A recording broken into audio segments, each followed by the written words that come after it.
Hello, everyone. Welcome to another edition of Real Visions, the Archives. This week's interview features Grant Williams and Richard Koo in a conversation that they had back in 2016 examining balance sheet recessions. This might sound familiar to you because Ed Harrison had a similar conversation with Richard Koo this year looking at balance sheet recessions. But this one I do believe goes a little bit deeper and is more focused on structural issues that have taken place over years and years and years. Balance sheet recessions are still very much an issue, and as well they look at Japan very closely in this.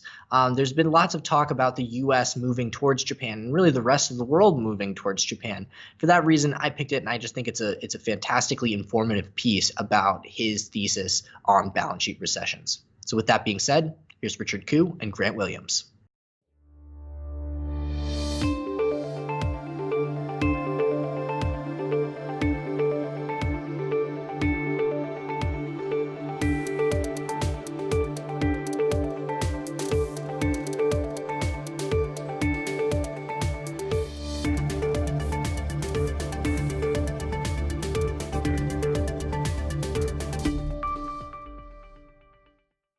I'm here with Richard Koo, Chief Economist of the Nomura Research Institute.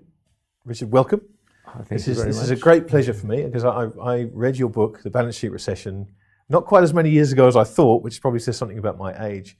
I thought this was a great opportunity to have someone with a unique perspective on Japan to come and talk firstly about what is a balance sheet recession, Okay. And then perhaps we can talk about Japan. So if you could give a little bit of your background for the audience, for those people that aren't familiar with you, and then I'd love to get some questions to you about the balance sheet recession. Okay, I started my career at the Federal Reserve Bank of New York. I was covering Latin American debt crisis, 1982. It was like a desk exploding in front of me when Mexico went belly up and the entire continent went belly up, and 7 out of 8 US money center banks were bankrupt all at the same time in August 1982. We had to rescue the situation. We did everything legal, illegal, paralegal, you name it. But Paul Volcker had a very appropriate sense of crisis from the day one. And he ordered us to do so many things to make sure that the world would not be bothered by this particular incident. And we did such a good job of it, I think, that very few people are aware of what actually was happening. Yeah. And we kept that going for 7 years until American banks finally kind of reclaimed their health. Then we did the Brady bonds, and then this problem was resolved. But I was involved in that one at the New York Fed. So 1984, I was invited to work in Nomura, Tokyo, because Japanese market were liberalizing, and they thought someone with a US experience would be helpful. So that's when I moved to Nomura, thinking that I'd be back to the New York Fed within 2 years. Right. And this is my 32nd year. And then I observed the Japanese bubble and then the bursting of it.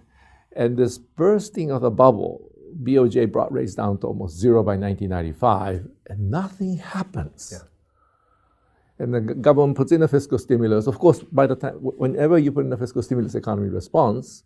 But when it's removed, it tanks again. It doesn't have this pump priming function that we expect from fiscal stimulus. Sure. And it took me a long time to figure out what was going on, because at zero interest rates, money is literally free. No one's borrowing money, economy is tanking. And then it occurred to me that under what circumstance would a corporate executive not respond to these low interest rates? Well, one possible answer is that these guys are actually having a balance sheet problems. And then Hi, I'm Raoul Powell. Sorry to interrupt your video, I know it's a pain in the arse, but look, I want to tell you something important. I can tell that you really want to learn about what's going on in financial markets and understand the global economy in these complicated times. That's what we do at Real Vision. So this YouTube channel is a small fraction of what we actually do.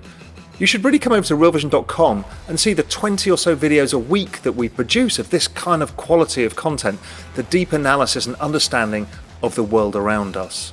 So if you click on the link below or go to realvision.com, it costs you $1 to get a month's access to this incredible treasure trove. I don't think you can afford to be without it.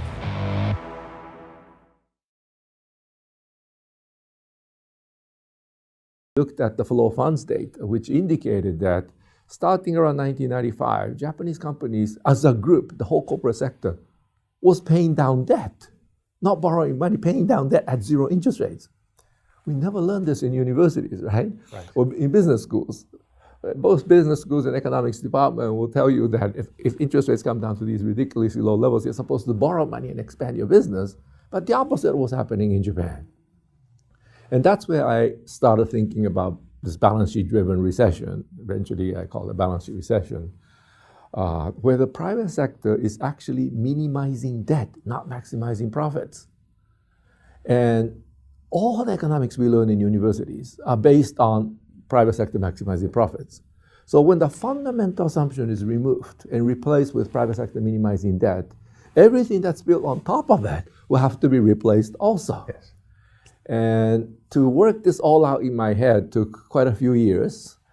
But I was the first person, and I think I'm the only person in Japan publicly who opposed Prime Minister Hashimoto's attempt to reduce the deficit.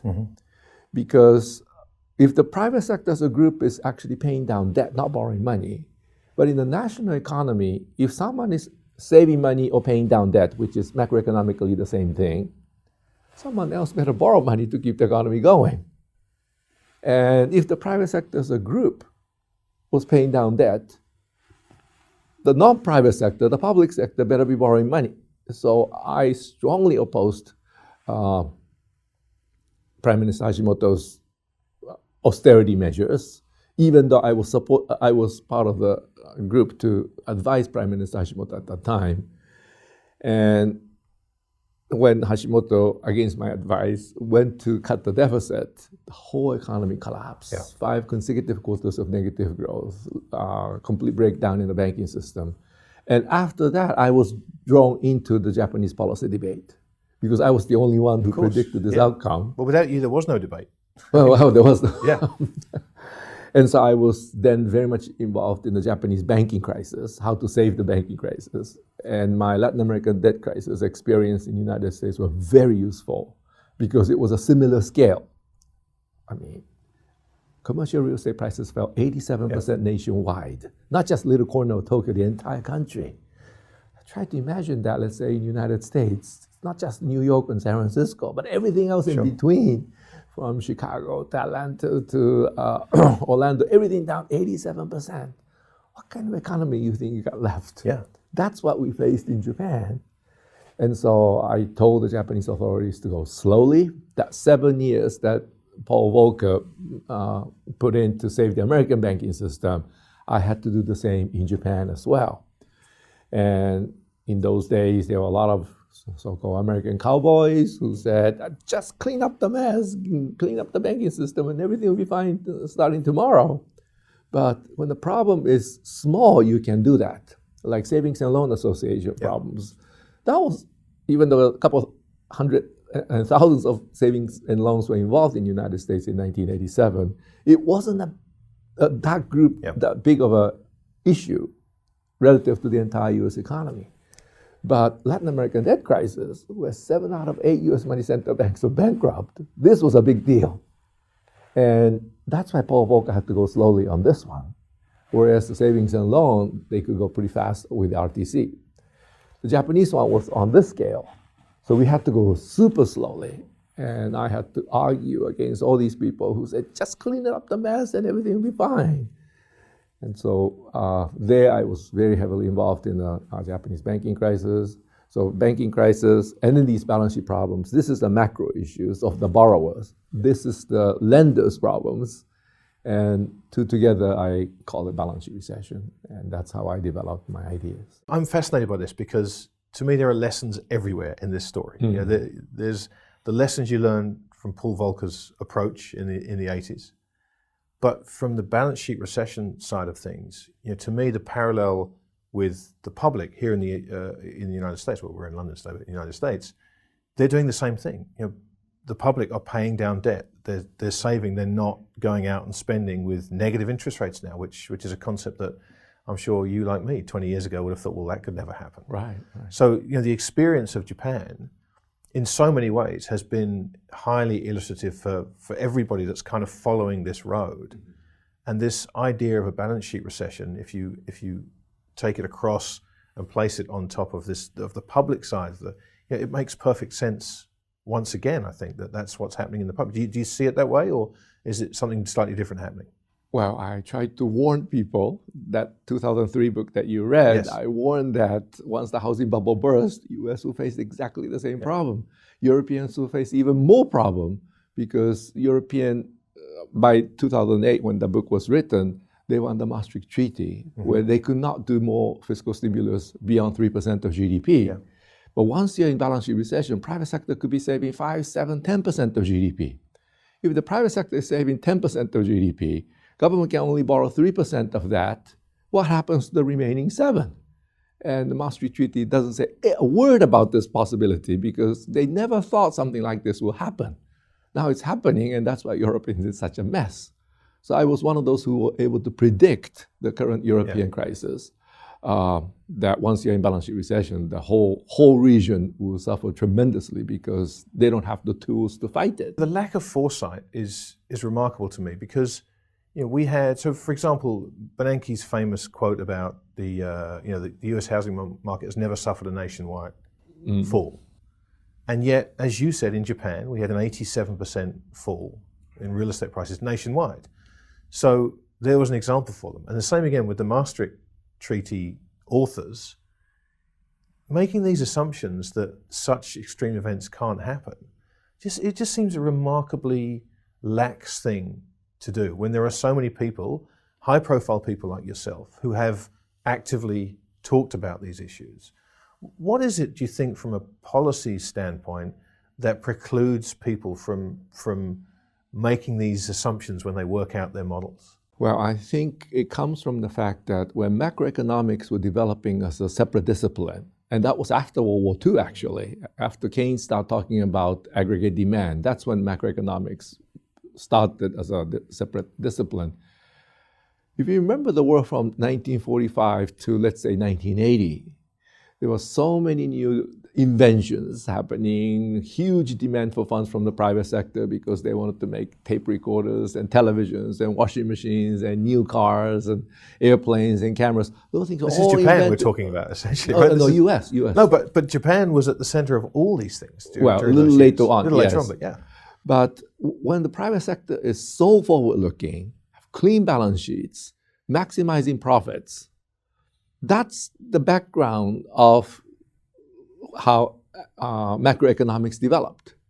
So if you are inundated in that environment, thinking about the world in this kind of environment, naturally you think about, fiscal policy, government borrowing and spending is a bad thing because the private sector wants to borrow so much money. There's only limited savings available. So make sure government won't squander this precious private sector savings. Yes. This should go to the private sector, and monetary policy should be the one to handle this economic fluctuations.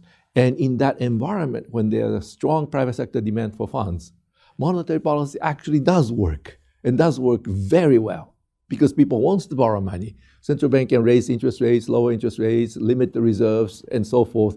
These things work beautifully. And so in that environment, where private sector is forward-looking, a lot of interesting ideas that they want to invest in, balance sheets very clean, in that environment, what we learn in universities do work. But once every several decades, private sector goes crazy. Yes. And they go through a bubble.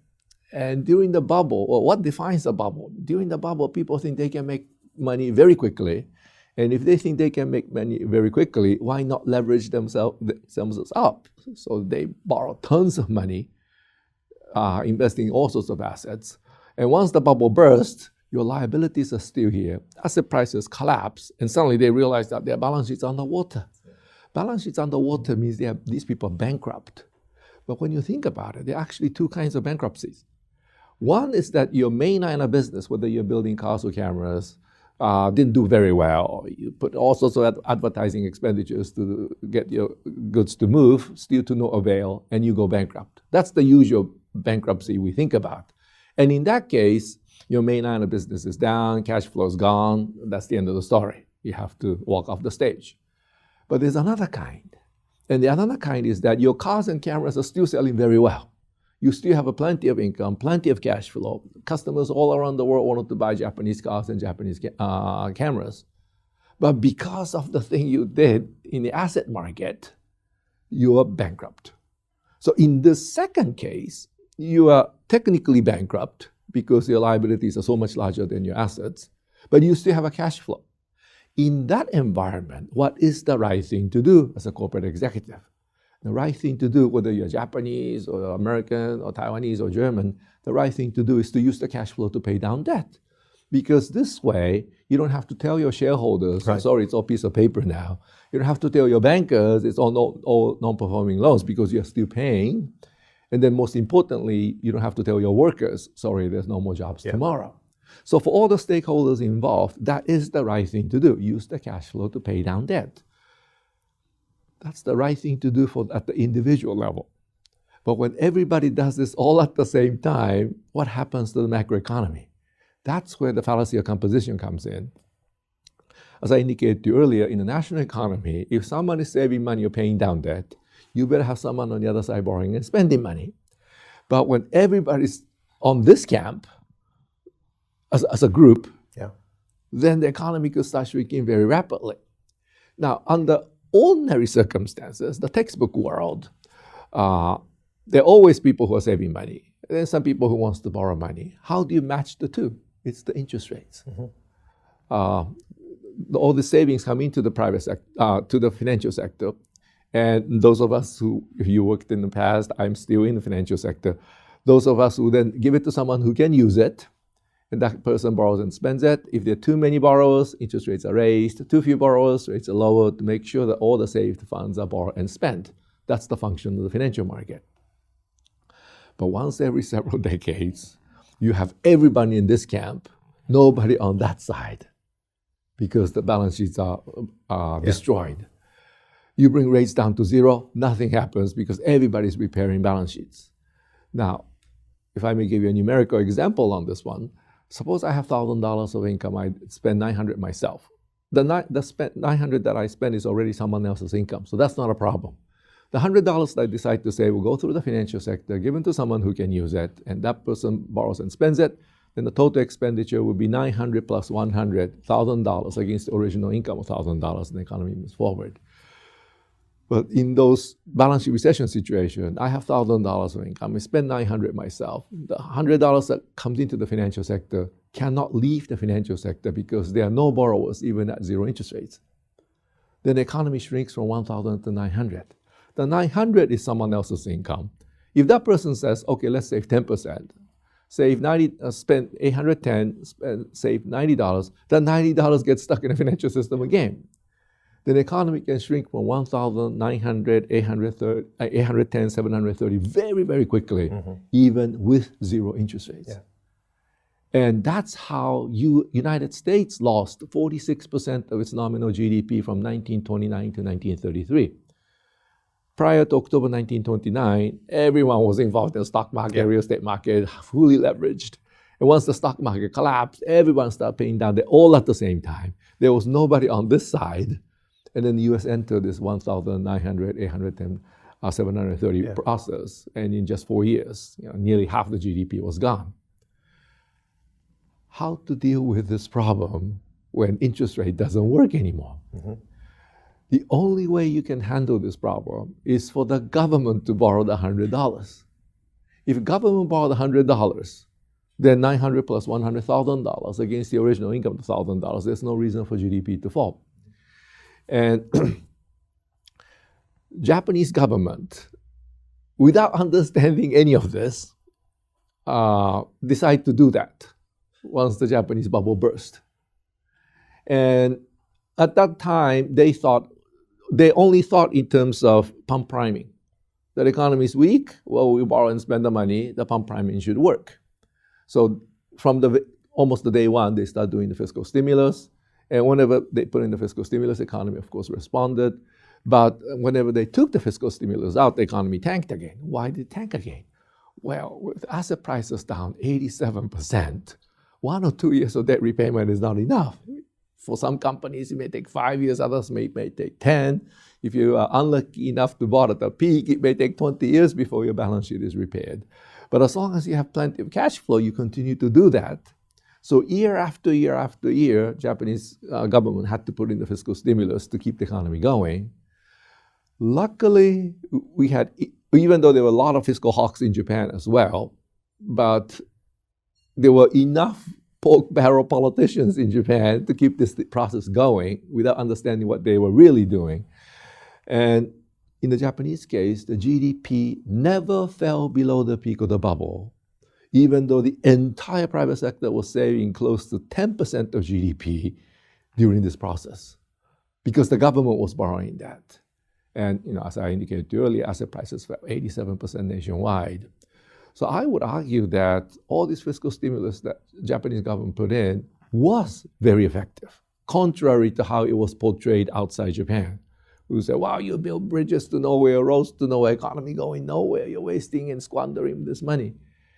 If I try to come up with a counterfactual GDP, that is, if the government didn't spend the money, what would have happened to the Japanese GDP?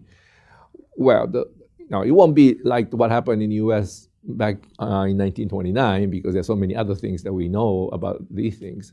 But even on the fairly optimistic scenario, let's say Japanese GDP returning to the level before the bubble, if you compare this GDP with the actual GDP, which never fell below the peak of the bubble, and compare the difference over a 15-year period. I say 15 because it's around 2005 that balance sheet problems are finally overcome for the Japanese companies. The difference is like 2,000 trillion yen. And the amount of money the government spent during this 15-year period, the additional increase in public debt was 460 trillion yen. So 460 trillion spending, you got the GDP equivalent of 2,000. That was not a bad deal. No, it's not. And it's interesting because people look at Japan and the people that talk about it being a failure, through that period, relative to the other potential outcome, you could argue it was a success. But unfortunately, we then move into a period, particularly from the start of Abenomics, where the stimulus was now not designed to stop a bad outcome, but was designed to produce a positive outcome. And they promised 2% inflation, and they promised we're going to do these things and we will generate the inflation we need to get the economy. And so now you've kind of set targets for what your stimulus is going to do, and you don't meet them. It's much harder to then argue the success or the efficacy of the policy. So where do you see now Abenomics? We're coming up to 4 years now in December. I think 4 years in December. What's your current assessment of, if you were grading Abenomics, what kind of scorecard would you give it? Well, first of all, Abenomics are 3 parts. And the market got all excited with the first part, of course, monetary policy. Yeah. And this is the most unfortunate part of the whole story, because as I indicated to you earlier, when you are in this situation, monetary policy is completely useless. And people in Bank of Japan are fully aware, because you're putting all this money into the system, it cannot leave the banking system, right? Because there are no borrowers. Monetary policy only works, and we should have learned this in our universities days. I'm sure 10 years from now that will be in the textbooks. But it wasn't in our textbooks when we were learning economics, that monetary policy works only if there are private sector demand for funds. But once every several decades, when you are in this balance sheet recession condition, there are no private sector demand for funds. If we look around the world today, the Japanese private sector is still saving money. US private sector, in spite of all the good things that happen in the United States, still saving something like 4 to 5% of GDP at 0 interest rates. They should be borrowing 5% of GDP, not saving 5%, but that's still true. And then in Spain, it's like 7%, Ireland, 8% of GDP at negative interest rates. In that environment, no matter how much monetary base you pumped into the system, this helicopter money ideas, you pump the money into the system, it can go as far as the commercial banks. That central bank can do. Yeah. But for the commercial bank to then put the money into the real economy, banks cannot give away money. It has to lend money because this money belongs to the depositors. Right. And if there are no borrowers, it's stuck in the financial sector. So within the financial sector itself, it can cause some mini bubbles, what we saw in asset prices, some commercial real estate prices going up and down and so forth, but it can't enter the real economy. So when you look at the charts, if you plot what happened to monetary base, the amount of reserves the central bank put into the system, until 2008, it's kind of flat, and then go bang, go up like that. But if you look at how much money supply actually grew, that's the money we can actually get to spend as a private sector. It's flat. Credit to the private sector, how much money the private sector actually lent, it's even lower than that. But it's these two lines that really counts. And that's why inflation rates are so low in all of these economies, because the actual money that central bank was able to pump into the real economy hasn't grown much in any of these economies, not just in Japan, but in the United States, UK, Europe as well. So from the very beginning, I was very skeptical about the arrow one of Abenomics, that this is no reason to work. I think I'm one of the very few who argue that this is not going to create inflation either. And 3 years, 4 years later, I think I was proven correct on this one. There's no inflation anywhere in the system. And if you look at how much credit and money supply grew before and after not after, but until Governor Shirakawa. Shirakawa was under tremendous pressure from politicians and some academics that just print money, everything will be fine, just print money, everything will be fine. And he resisted, but he still had to compromise a little bit. So he actually did increase the monetary base a little bit. But from there to Governor Kuroda, this is a complete straight line. Complete straight line means Mr. Kuroda's action had no impact on the real economy. But for some reason, we have people in the stock market and foreign exchange market who are still operating as though we are in the textbook world, Yeah. Milton Friedman's world. That's a great point. And so every time a central bank announces a QE, that country's currency is trashed, and the stock market goes up. First happened in US and UK, 2009, when two countries put in the fiscal QE. Dollar and British pound both fell to the historical low against the Japanese yen. Because people thought that, wow, they're going to pump this massive money into the system. Supply of dollar and pound will be so much more greater than the Japanese yen. So exchange rates should move in such a way that the yen and the pound will be lower and so forth. And when Japan did that, 4 years later, same thing happened. The yen suddenly started falling. And when Mario Draghi announced that, same thing happened to euro as well. And corresponding moves in stock market. Mm-hmm. But in fact, money supply didn't grow in any of these economies.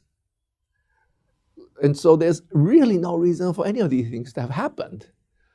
I heard, I don't know whether this is correct or not, but Bernanke said in one occasion, QE has no reason to work in theory, but it works in practice. And I think he's referring to this phenomena. Bernanke himself never said that his QE will increase money supply and therefore produce inflation. Unlike other three central bankers, he never said that. But the market, assuming that we are still in the textbook world, acted that way. And that's where all the excitement were in all these financial reportings. Yeah. But in fact, none of them worked. So US never hit the 2% inflation target. UK inflation rate is almost down to zero now. And European Union inflation rates are around zero also.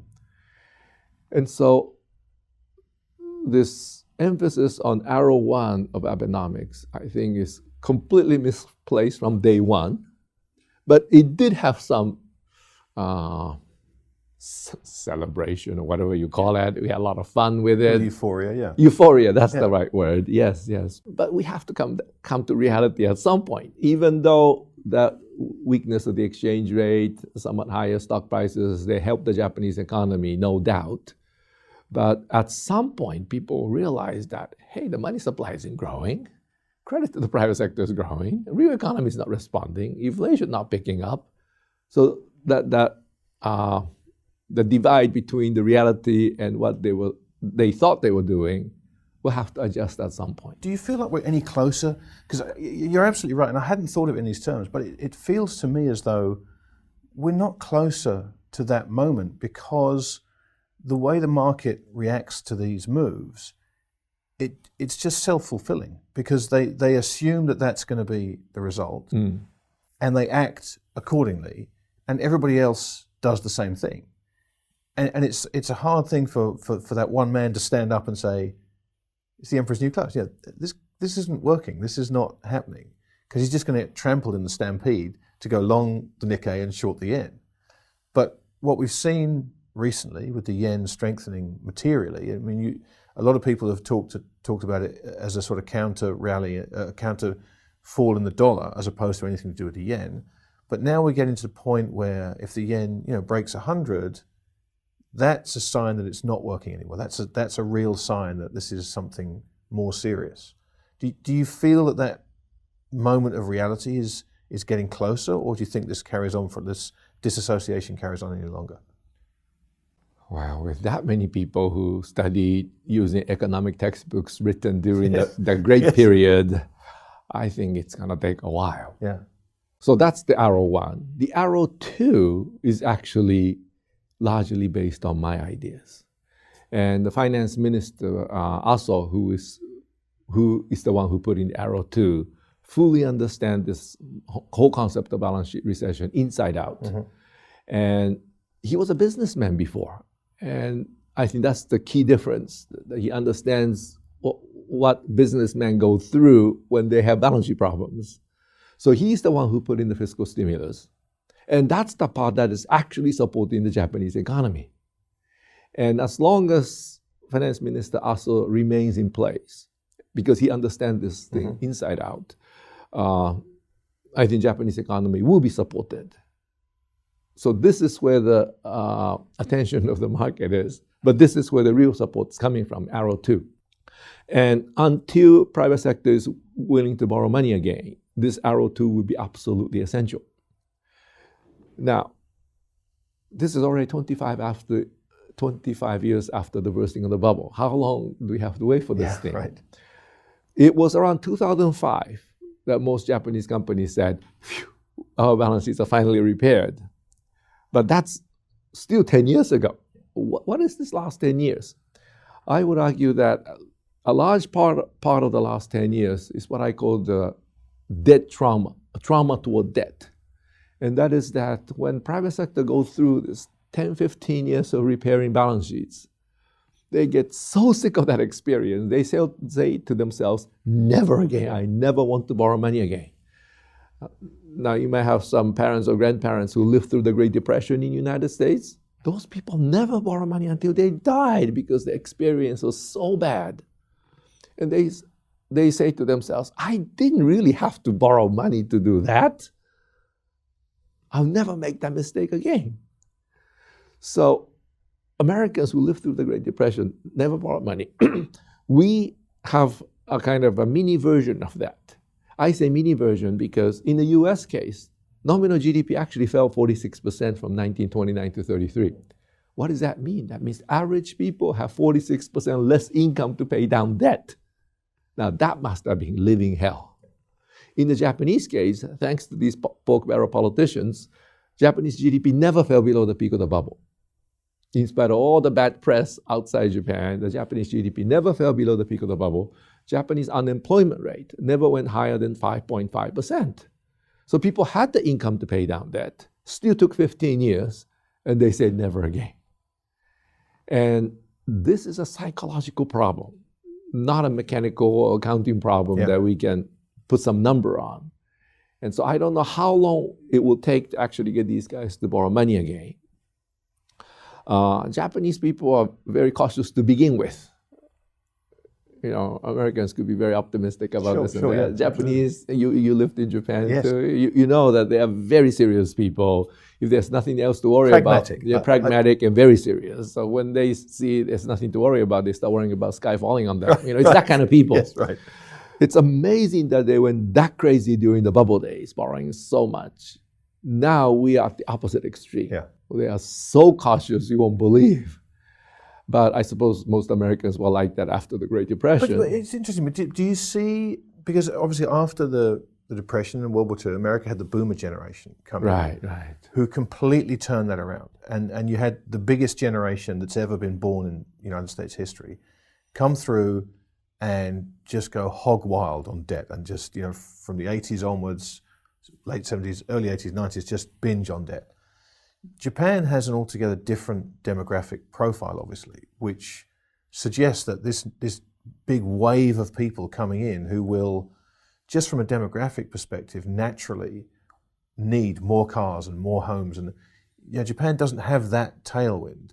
And if you throw that into the mix with them being pragmatic people who do listen to their parents, and when their parents say debt is a bad thing, the Americans kind of, and Brits and Westerners, it's like, unless it's my parents, they don't know anything.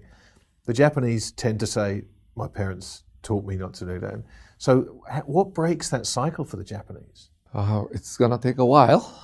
And I think we need to do things like accelerated depreciation allowances to encourage people to borrow money. There are some tools that I think we can still use. But even in the United States, it took 30 years, 30, from 1929 to 1959 to bring interest rates back up to the average of the 1920s. Now, within this 30 years, there was World War II, the astronomical fiscal stimulus, which cleaned up everyone's balance sheets, and people were so much more forward-looking after 1945. Still took that long for U.S. interest rates to come back up.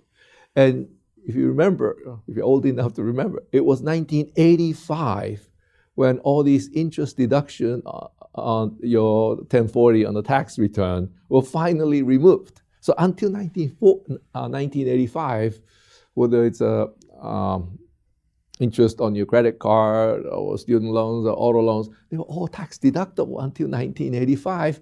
The American government tried to encourage Americans to borrow. Yeah, mortgage interest is still deductible. That's the only one that's left. Yeah. But before 1985, there's so many other things were there too. Sure. That's how much encouragement Americans needed to get off that trauma. Yeah.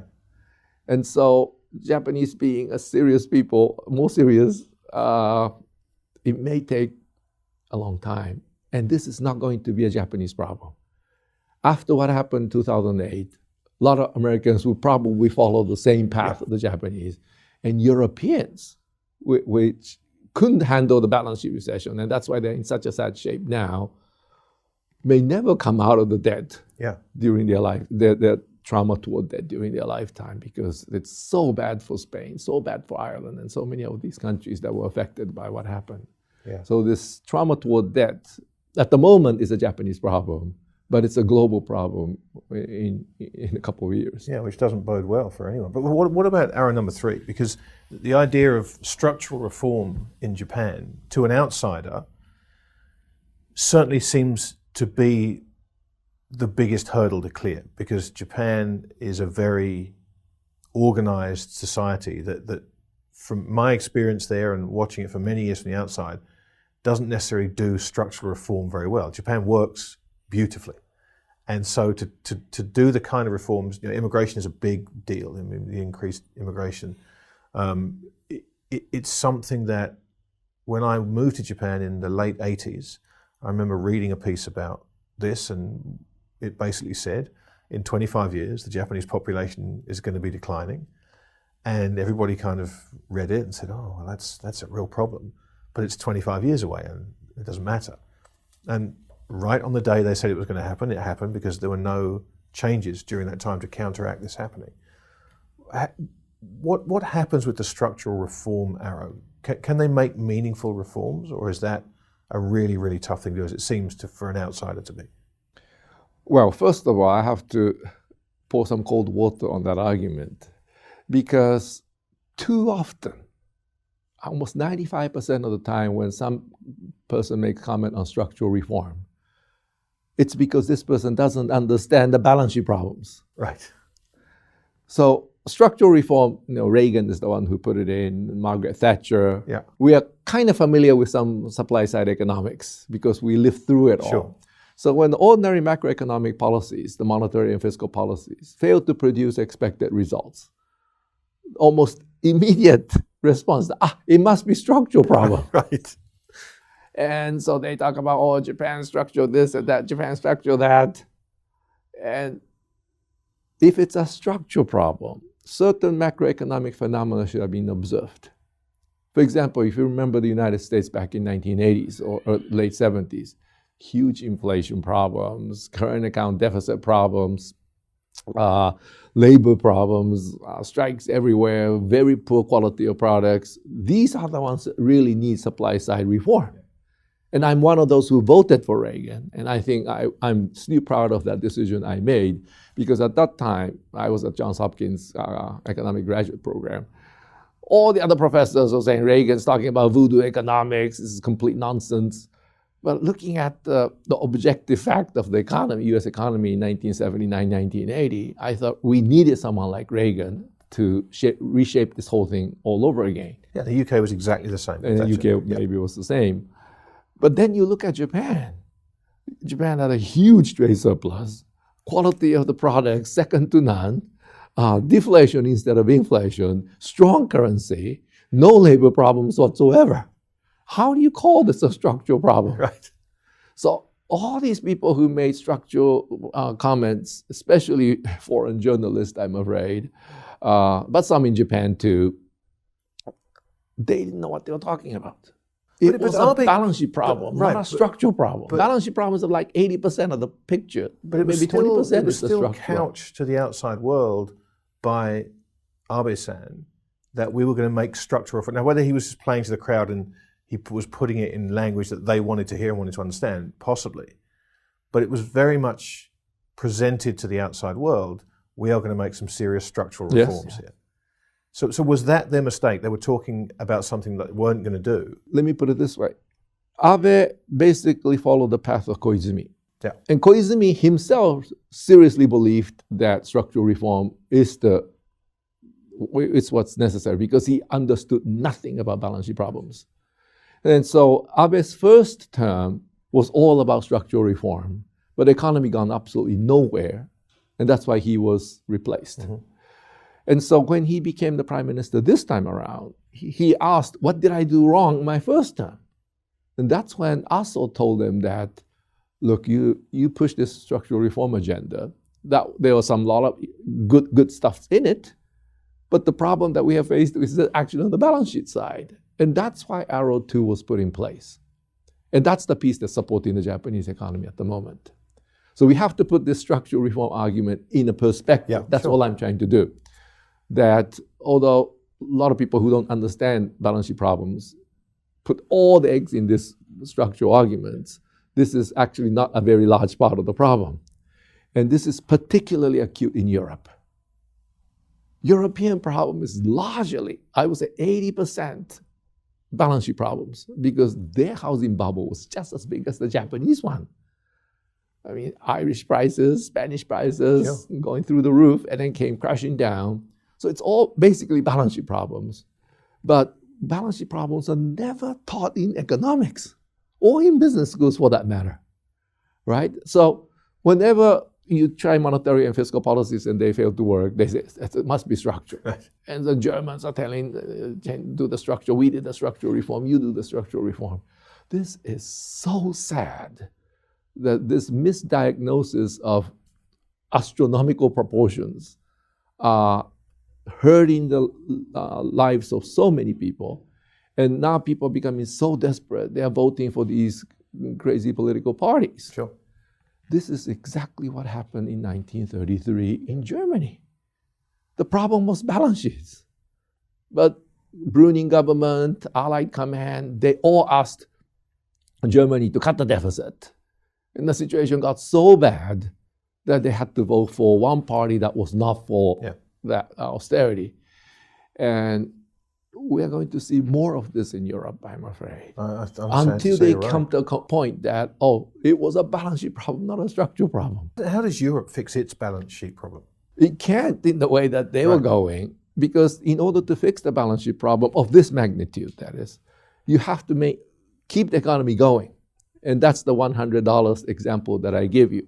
If the government continue to spend $100, you keep the GDP at 1,000. And then people have an income to pay down debt. And then once the balance sheets are repaired, the private sector balance sheets are repaired, then you start fixing the public balance sheets. But it has to be in that order, in that sequence.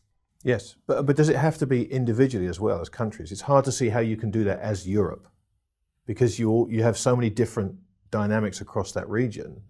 One government's going to be spending $30 and one's going to be spending 10. You know, it's hard to see how Europe as a construct can come together and manage that problem. Well, actually, there are ways. And that is that, for example, Spanish economy is in pretty sad shape.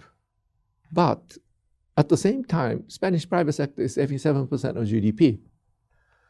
How much does government in Spain need to get the economy moving? 7% of GDP. Because it's this excess savings of the private sector that is killing the Spanish economy. So if the government can borrow that 7% and spend it, then there's no reason for Spanish economy to suffer. And the savings are there in their own financial markets. Now, if Spain is outside the Eurozone, that 7%, or the large part of that 7%, would have gone to the Spanish government bond markets for the following reason. And that is that with the private sector as a group is no longer borrowing money, saving money, if you're one of the fund managers in Spanish financial institutions, whether you're a bank and insurance companies, and suppose you're not supposed to take too much foreign exchange risk. Like if you're managing pension money, you're not supposed to take too much foreign exchange risk. And you cannot put all your money in stocks because stocks can go to zero. So there are a lot of regulations against putting all the money in stocks, especially if you're managing pension money. Suppose you're one of those fund managers, and then your economy is in balance sheet recession. Private sector as a group is saving 7% of GDP. That comes to you to manage. And you already exhausted your foreign exchange exposure limits. You already exhausted your stock holding limits. Where else can you go? The only borrower left issuing fixed income assets are the government. So the money goes to the government. Government gets the 7% of GDP savings. So Spanish government has the fiscal space. Unlike in some cases where the government, private sector wants to borrow, government wants to borrow, and therefore they run into this fiscal crisis. Fiscal crisis cannot happen in a balance sheet recession, in an ordinary country. So it didn't happen in Japan, it didn't happen in the United States.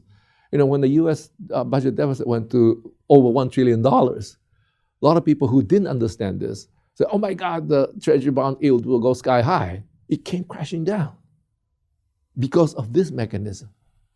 And I call this the self-correcting mechanism of balance sheet recession, that excess savings would head toward the government bond market because that's the only borrower left. Government gets this money at ridiculously low interest rates. And that's basically the market's way of telling the government that this is no time to cut the deficit. This is a time to increase the deficit. And if the government borrows and spends the deficits, GDP will be maintained. Private sector has the income to repair their balance sheets, and eventually you come out of this. In the Eurozone, there is one problem, and that is that if you're a Spanish fund manager in that situation I just described to you, do you have to buy Spanish government bonds? Exactly what I was going to say. The money's going to Germany. Exactly. If there are enough people who don't understand anything, start worrying about the Spanish debt, and if you're a Spanish fund manager and you listen to this day in, day out, you would think somebody should go to German government bonds. Right. And you have no exchange risk, which is great. And then the problem happens. I was in Madrid 5 years ago, and I was trying to explain this whole process to the Spanish fund managers, and I thought it was a great opportunity. So I asked, okay, how many of you in this room today are moving money from Spain to Germany? Everyone understands. Yeah. That's the problem in the Eurozone. If Spain was out of the Eurozone, Spain can operate just like Japan, just like United States. Yeah. Do the necessary fiscal stimulus and be out by now. That was my question. I just see, as Europe, I don't see how Europe can repair itself without everybody go away into the corner, repair yourselves and come back again. So my suggestion is that two parts to it. First, the Maastricht Treaty itself is a defective treaty because it cannot handle balance sheet recessions. So they should add another line to it by saying, if the private sector is saving more than 3% of GDP at zero interest rates, then the government should be allowed to borrow more than 3% of GDP to keep the economy going. That will maintain the original spirit of the Maastricht Treaty, not to let the government borrow money like crazy.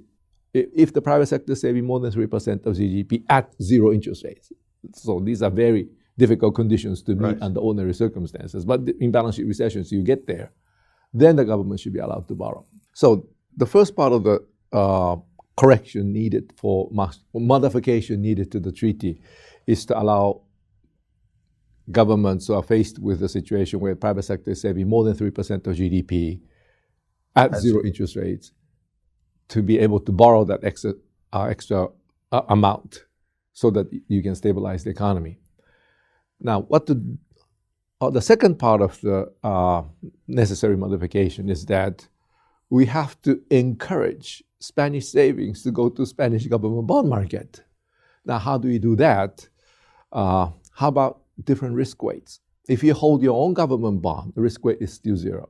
If you hold someone else's government bond, the risk weight will be a little higher on the argument that you know your own government bond market the best. And if an appropriate risk weights are introduced to zones, institutional investors, you cannot control other ones, but institutional pension, insurance companies, and sufficient funds going to their own government bond market, then Spain, Portugal, Italy, they will all have plenty of fiscal space. And if they put in the fiscal stimulus, there's no more reason for economy to weaken. It should start strengthening, and Europe will be out of this mess. So only two things are really needed. This provision to allow governments to borrow more than 3% of GDP when the private sector is saving more than 3% of GDP at zero interest rates, and this extra risk weights, so that there is this nice guidance toward.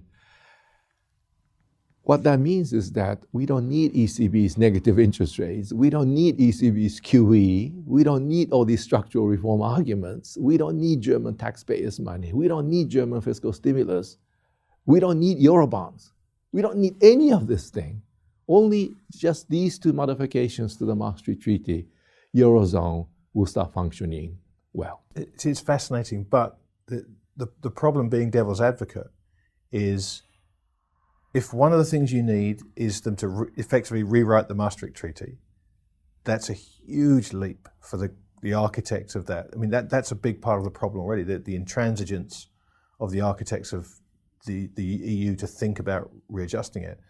And if you then put a difference on German bonds versus Spanish bonds versus Greek bonds, which we all know there are, in the real world, of course, there is a different risk of holding one over the other.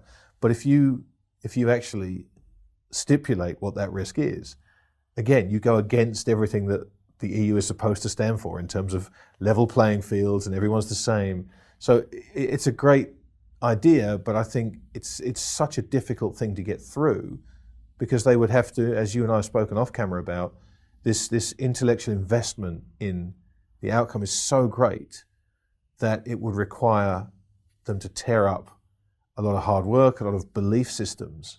Well, I thought about very many other options too. Sure. But I think this is the easiest one to put in, right. Because the original spirit of the Maastricht Treaty remains. If the private sector is not saving more than 3% of GDP at zero interest rates, government cannot borrow more than 3% of GDP. That's the whole point of the original exercise. So that part is unaffected. Only if the private sector is saving more than 3 at zero interest rates, government can borrow. So original spirit is maintained. And on the other one, on different risk weights, this applies to all countries within the Eurozone. So Germany will face the same issue. German investors buying Spanish government bond will incur a little bit higher risk weights. And so this is also very fair to all the members in the Eurozone. And risk weights, I think, is the tool to use for this kind of situations. Because if you overtly say, you can do this, you cannot do that, then that's capital controls, and it goes straight against the philosophical mindset that capital has to flow freely within the Eurozone, just like people have to move freely, and that's where you Brexit and all these issues come in. But if it's a risk weight, and if it's applied to all regions equally, so even German investors will be affected by this risk weight, just as Spanish investors, Irish investors, then I don't think there's a big argument. So I thought about all sorts of other possibilities, but I think these two are the ones that will probably meet the least resistance once people understand what the disease is. Yeah. But unlike United States or unlike the UK, I don't think people in Europe fully understands this disease called balance sheet recession. And I cannot blame them either, because it was never taught in our universities. I certainly didn't learn it. And if there's no name for this concept until I came up with this name, balance sheet recession, right? So if you're never exposed to this concept, you will try to explain what happened with all the other tools that we learned. And then they go straight to the structural reform argument, as I discussed earlier. And then structural reform is like, in my view, diabetes. Balance sheet recession is a pneumonia. Now, if you're treating pneumonia, you have to treat this person very quickly on the first 3 days, or the patient is dead. Diabetes, you have some time. Right. And all the economies in the world have both at the moment, after 2008. You have both the diabetes and the pneumonia, because each country have some structural issues that they have to address. But these can wait. This one can't wait. So I suggest that you fix this one first, and then go on to the remaining structural issues later on. And occasionally the person with the diabetes can have pneumonia too. Right. And the treatment for the two contradict with each other, right? Pneumonia, you want to give as much nutrition as possible to fight the disease. But opposite for the diabetes, you don't want to give too much nutrition. But if the person has two at the same time, you better treat this one first and then go on to that one. And that's what I think Europe needs. They have to understand what the disease is, even though they have structural issues that they have to deal with. And in some countries like Italy, structural issues are a little bigger than other countries. But the balance sheet problem comes first. Once that part is resolved, then they can go to the structural issues. And I think that's what Japan had to learn also. Koizumi tried to do all these structural issues, and the economy gone absolutely nowhere, because the real problem wasn't from there, it was on the balance sheet side. So what happens now, in Japan particularly? We're heading, say, to the 4th year anniversary of Abenomics. We've got 2 big BOJ meetings coming up. We've had Kuroda-san talk recently very publicly about him believing there are no limits to monetary policy. What's the next step? What do they do now? Well, I hope he comes out and admit that monetary policy wasn't a useful tool for this disease. I think that's a stretch. That would be given how much ego is invested on the other policies. Right. I think it's going to be difficult. But if we remove that option from the table, what can they do apart from more of the same, and kind of hope that this ill-fated cure that doesn't work somehow miraculously cures the patient? Because it seems to me that's where they are now. It's, well, we're going to just have to keep doing more of this, and eventually we'll be right. But if what you're saying is right, and it makes perfect sense that it is, it's a pointless exercise. It is pointless exercise. Yeah. And we're going to pay very dearly for it. What we are going through in the global economy since August of last year, when there was a decoupling problem with the Chinese currency and in the whole world economy, a lot of people blame that on China. But that crisis was manufactured in the United States. Why? Because Chinese are fully aware that Chinese economy is going to slow down, because working age population in China is now shrinking. But the speed of the fall was completely unexpected. It fell much faster than authorities had right to expect. Why? Because of the strong dollar. Where did the strong dollar come from? It came when Janet Yellen said, we are going to normalize monetary policy. And that was September of 2014. Then suddenly the dollar became the strongest currency in the world. Chinese currency was tied to the dollar. US and Chinese currencies are kind of tied at the hip, right? Joined at the hip. Yeah. Chinese currency became the strongest currency in the world. To the United States, export is only 9% of GDP. And they were hurt very, very badly. That's why people like Mr. Trump and Sanders are having such a great time. China, the export is 23% of GDP. So you can see what kind of damage that is causing to the Chinese economy. That's why they tried to decouple. Yeah. But decoupling didn't work very well. The whole global economy went crazy. All of these things, and then what we saw early part of this year, global markets collapsing.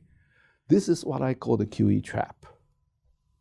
And that is that a central bank that did the QE has to normalize policies much earlier than the central bank that didn't do QE, even with both going to zero interest rates. If the central bank that did the QE acted as though it's the central bank that didn't do QE, and once the economy begins to recover, this central bank already has 2.5 trillion extra dollars in the banking system. So the money can just explode if the private sector comes back. Whereas in this case, there is no such excess reserve sloshing around in the banking system. So you can adjust exchange interest rates accordingly. And I think Federal Reserve understood that. And that is the reason why they're moving so fast. When they first start talking about tapering, what was the US inflation rate? 1.1%. That was too low, and that's why Bernanke did the QE2 and QE3. Now, the same inflation rate of 1.1, they started the tapering. And then when they raised interest rates, December of last year, what was the inflation rate? 1.3, far below the 2% target. Why are they doing these things? Because they realized that even though QE didn't do much good on the way in, on the way out, QE can cause huge problems if at some point the market began to view Federal Reserve as behind the curve on inflation.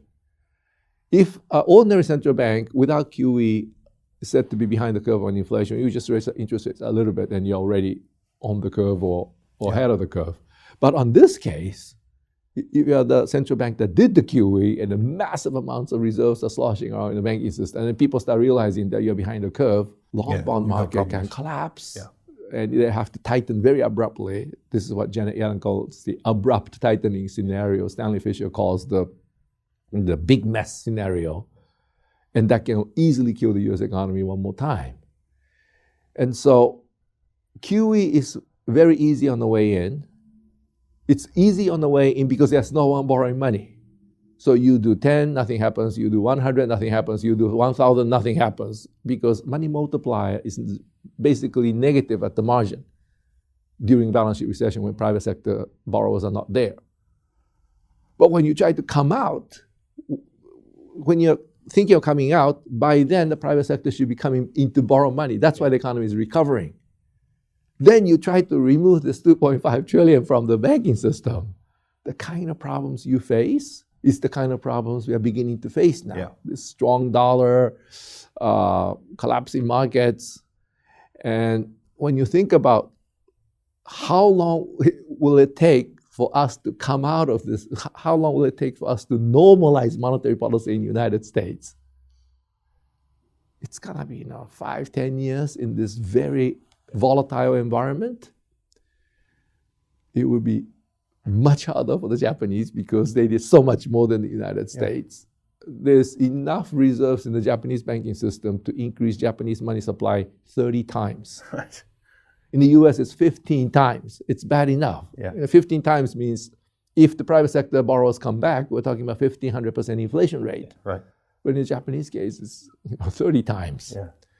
But nothing happened so far because Japanese private sector, US private sector, UK private sector, they are not borrowing money at all, which is why money hasn't gone out of the banking system and into the real economy, which is why inflation rates are so low. But we cannot expect that this condition will last forever. Right.